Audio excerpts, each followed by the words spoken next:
আমি শুধু প্রতিটাকে বলছি যে একের পর এইরকম যে অন্যায় কাজগুলো করে যাওয়া হয়েছে, সেখান থেকে গত সরকার কোন শিক্ষা নেওয়া তো দূরের কথা, কার্যত যারা এই পাপগুলো করেছে তাদের আড়াল করার চেষ্টা হয়েছিল।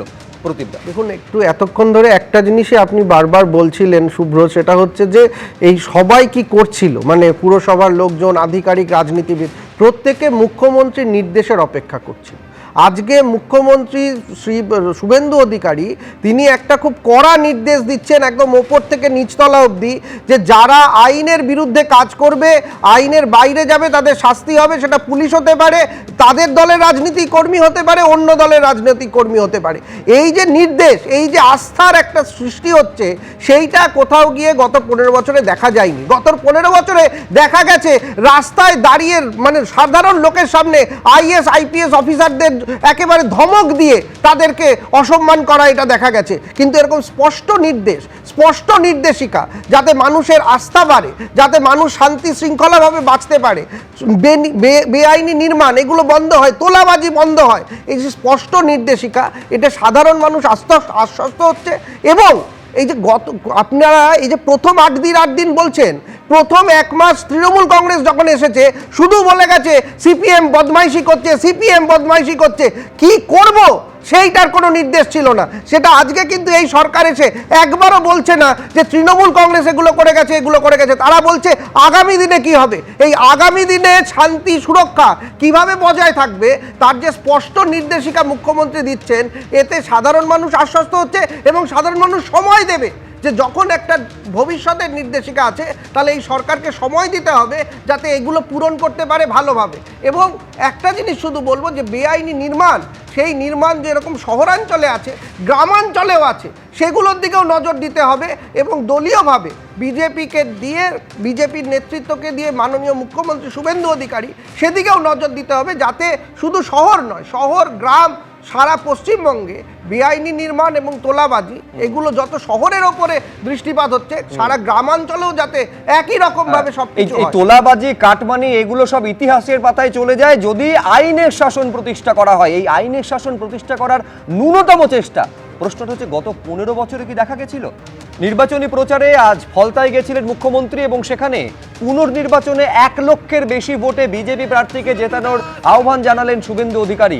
তিনি বলছেন ফলতার জন্য স্পেশাল প্যাকেজের ঘোষণা করছেন এবং একই সঙ্গে তিনি যেখানে যেখানে দুর্নীতি হয়েছে সেই খাতাও সামনে আনবেন বলছেন ভাইপোর জন্য এতদিন ভোট দিতে পারেনি ফলতা, সন্ত্রাসযুক্ত একটা পরিস্থিতির পরিবর্তনের আশ্বাস তিনি দিচ্ছেন এবং ভয়মুক্ত পরিবেশে সকলে ভোট দিতে পারবেন, ভয়মুক্ত পরিবেশে একটা ভোট হবে, এই আশ্বাসও তিনি দিচ্ছেন মুখ্যমন্ত্রী শুভেন্দু অধিকারী। কি বলেছেন দেখবো একবার।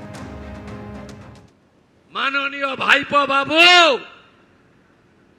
কালকে প্রপার্টির লিস্ট আনলাম কলকাতা কর্পোরেশন থেকে।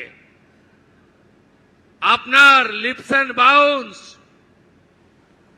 24টা প্রপার্টি কলকাতায়, আমতলায় প্রাসাদের মতো অফিস, কতজন ঘর ছাড়া আছে দেখান না আমাকে।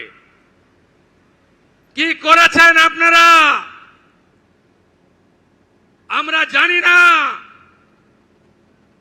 পুলিশকে ব্যবহার করে এই গুন্ডারা কি করেছে আমি জানি না। আমি ভুলে যাইনি, পৃথিবীটা গোল, চিরদিন কাহারও সমান নাহি যায়। ভুলবো কি করে এগুলো? ভাইপোর পিয়ের ডাইরেকশনে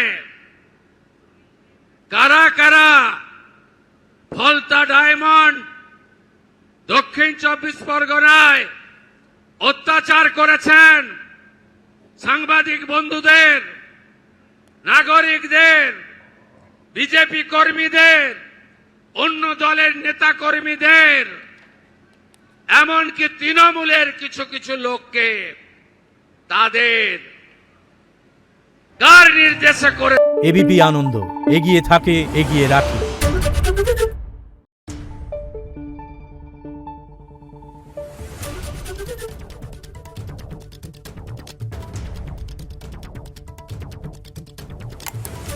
দেখুন